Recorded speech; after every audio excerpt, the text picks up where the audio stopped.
I don't like it as much.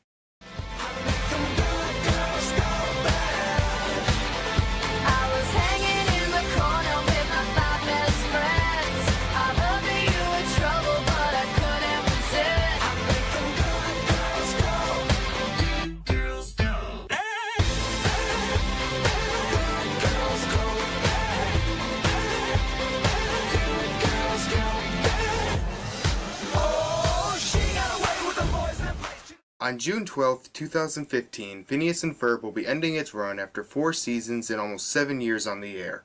The story about two brothers spending their summer vacation building elaborate things with their friends while their older sister Candace tries to bust them while their pet platypus Perry thwarts the evil schemes of Dr. Doofenshmirtz is, in my opinion, probably one of the most important cartoons ever made. Why is that?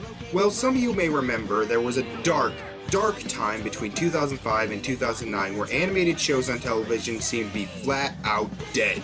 Besides Avatar, almost every cartoon was either mediocre, didn't last long, or was just plain bad. There were some that were pretty good, but for the most part we had to rely on shows that came out before 2005. So what does this have to do with Phineas and Ferb?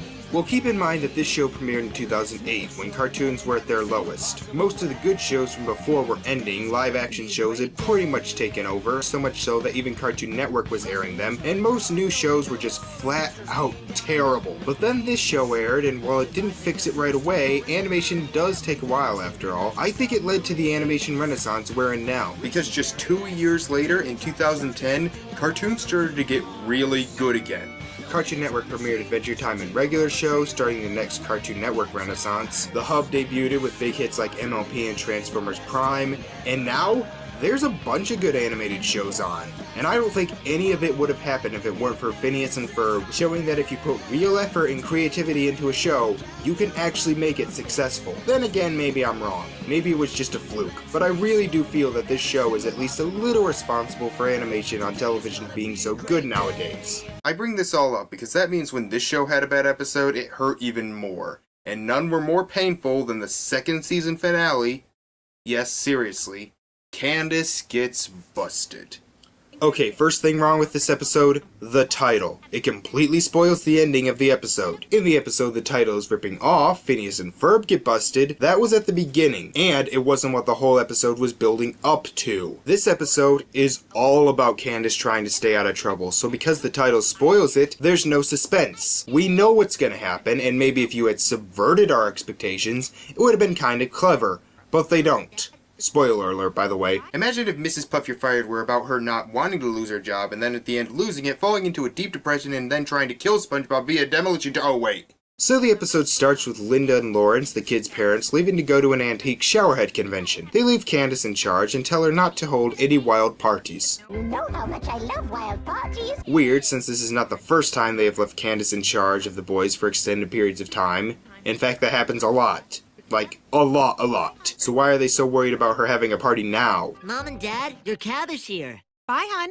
You're in charge. I know, Mom. You've already established that. Candace calls Stacy, asking if she wants to come over, and Phineas asks if she needs any help. Candace tells them to go up to their room and not do anything crazy. Keep this in mind. She's not saying this to be mean. She just doesn't want them to do anything that might get her in trouble. Meanwhile, we start Perry's subplot, where we admittedly do get a really funny joke about how Perry ends up in Doofenshmirtz's lair. Doof captures Perry and his trap-a-lounger. Cause it's loungy and trappy, all at the same time. And we cut back to the house where Stacy and Jenny arrive. Jenny has also brought over her cousin Sarah, who is staying for the weekend. Afterwards, Stacy gets a call from Coltrane, her boyfriend, saying him and Jeremy's gig got cancelled and asks if they can come over. Candace, obviously a bit more nervous about having more people, does agree. After all, what's 2 more people? Back with Doof and Perry, Doof explains how he used to be able to watch movies from the drive-in theater across the street until they built a condominium blocking his view. And I know what you're thinking. Why not just move my chair over to that window over there with the unblocked view? Well, then I'd have to move this little table too, and that lamp, and this is the only electrical outlet. It just seems easier to get rid of the building. Pointing out your plot holes does not make them go away. Yes, I know he's an idiot, but even he's not that stupid. It's not funny, it's just infuriating when someone has an easy alternative, but they decide to make it harder on themselves for no reason. Hey, that tree is blocking my sun. Well, I guess I could move 2 feet to the left. Fuck it. So to get rid of the building, Doof has created the Go-Away-inator, which will send the building and everyone in it somewhere else. So, a teleporter. Jeremy and his band arrive with all their equipment and ask if they can play a song. Candace tells her that it is not a party, it's just her friends playing a song. And as soon as they start, a bunch of other people come over thinking Phineas and Ferb are throwing a party. Candace tries to stop them, but by this point the house is too far gone, so she starts telling herself it's just an intimate get-together. Hey. The party really starts to get out of control as people Candace has never met start arriving, again, thinking Phineas and Ferb are responsible. We get this weird part where the crowd is cheering onto Phineas and Ferb's eating chips. Okay. Candace tries to get the place under control, and after a hilarious moment with her science teacher, we get our main song for the episode. I really like this song. It's catchy, Ashley Tisdale does a good job singing it, and the background vocals are good too.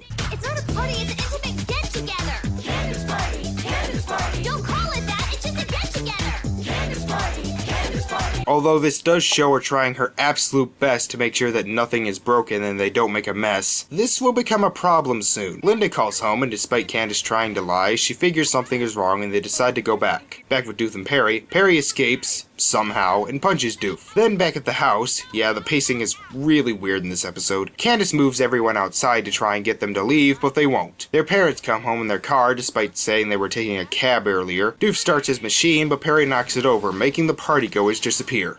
Of course! The same divine intervention that takes things away for you guys took the party away from me! Alright, fair enough ending, unless this show does something so fucking stupid that it not only ruins the episode, but brings out problems with their own show. But they wouldn't do that, of course they do. It turns out Doof mixed up the go-away-anator wheel with his dry cleaning wheel, except that doesn't make sense. He has the dry cleaning wheel in his hand. It was only one part that was messed up, whatever. Perry reverses the machine and the party returns just in time for their parents to see it. Candace, I trusted you. Young lady, you are so busted. Tell your friends to go straight home and then go straight up to your room. No! You can't do that! Not just because Candace never intended this to happen and it was her friends that caused the problem, thus making us feel sorry for her, but this brings up problems with other episodes of the show. You see, if Candace can get in trouble for throwing a party, then that means Phineas and Ferb were in the wrong with every other thing they've done the past 2 seasons. And yet, we're supposed to be rooting for them in those episodes and against Candace for trying to bust them. But apparently in this episode, Candace was punished for throwing a party, which is no more than the boys have ever done, so either we are supposed to be rooting for Candace in this episode, thus depressing us when everything goes wrong, or we are supposed to be rooting against Phineas and Ferb in every other episode, thus making the whole series kind of morally bankrupt. Hell, isn't the whole point in Phineas and Ferb winning to show Candace that she should just lighten up, enjoy herself, and not worry about what her brothers are doing? Whenever that happens, she usually gets a happy ending. I don't know, this episode's a mess. Candace, if it makes you feel any better, you accidentally threw the most outrageous party of the summer. Well, what about this one?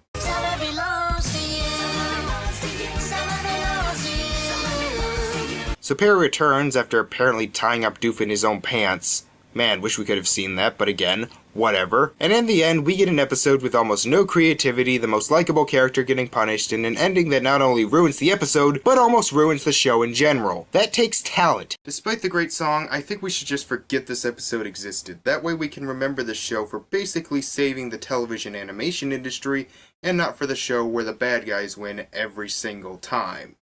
Thank you all for watching, and I will see you next time. Bye. I don't like it as much.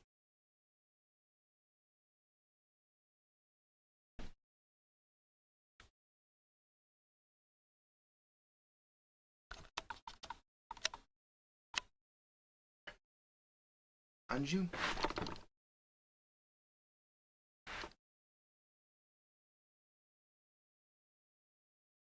This is just awful.